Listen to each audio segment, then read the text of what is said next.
Well, welcome back to Breakfast. It's almost 10 to the hour. There is a surge of interest from Americans wanting to work in New Zealand. It comes after former US President Donald Trump was shot over the weekend. Accent Health Recruitment usually gets 2 or 3 queries a day, but since the weekend has had more than 200. We spoke with Florida couple Angel and Fran, who are moving to Wellington next month to work in intensive care. The unrest in the climate and the ease of access to firearms, it's not safe. It's truly not safe. And I've had even friends who aren't in the healthcare profession who are living in, what we call blue states, more liberal, where they've got good LGBTQ rights, are messaging me saying, hey, is there a way I could get to New Zealand? How did you find an out plan? I'm trying to find an out for me and my family so that we can be safe. And Houston-based Paediatric Sports Physio Sofia has started interviewing this week. The level of violence that we've been seeing just building and building and building, and the politics here in the US is concerning.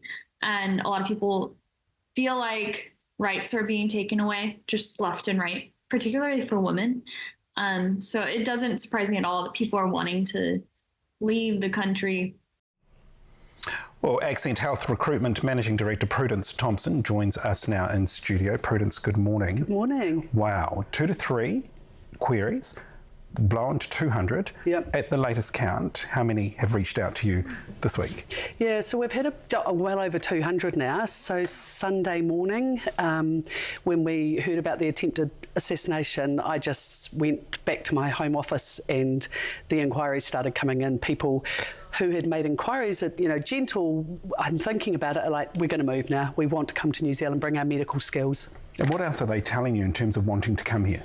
Well, obviously it's a non-litigious health system, which is a bonus, but they're really, really positive about the people. Some have visited, some have never visited, and they want to bring out their skills. So we've got radiologists who have practiced in the US maybe for 20 or 30 years, and they want to come.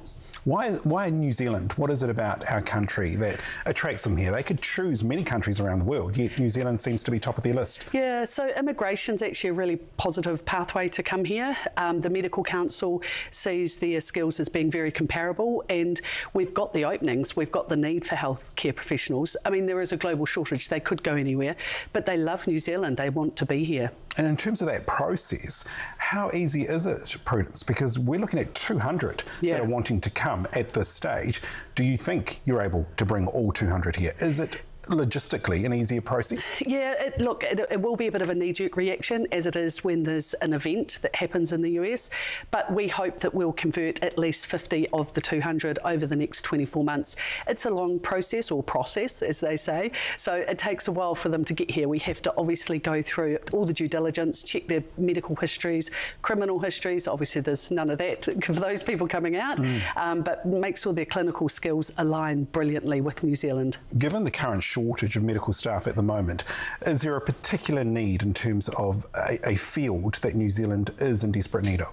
Yeah, so we're looking particularly for radiologists, psychiatrists, emergency, a lot within the mental health, theatres and GPs. So we go to the US next month, so we're doing a lot of travel to the US at the moment and looking specifically for these skills. Okay, so we hear 200 plus from America. Yep. What about the rest of the world? How many from around the world are emailing you, contacting you to come to New Zealand? Oh, I live and die by my inbox. I get a lot of inquiries every day, probably up to 100 every day.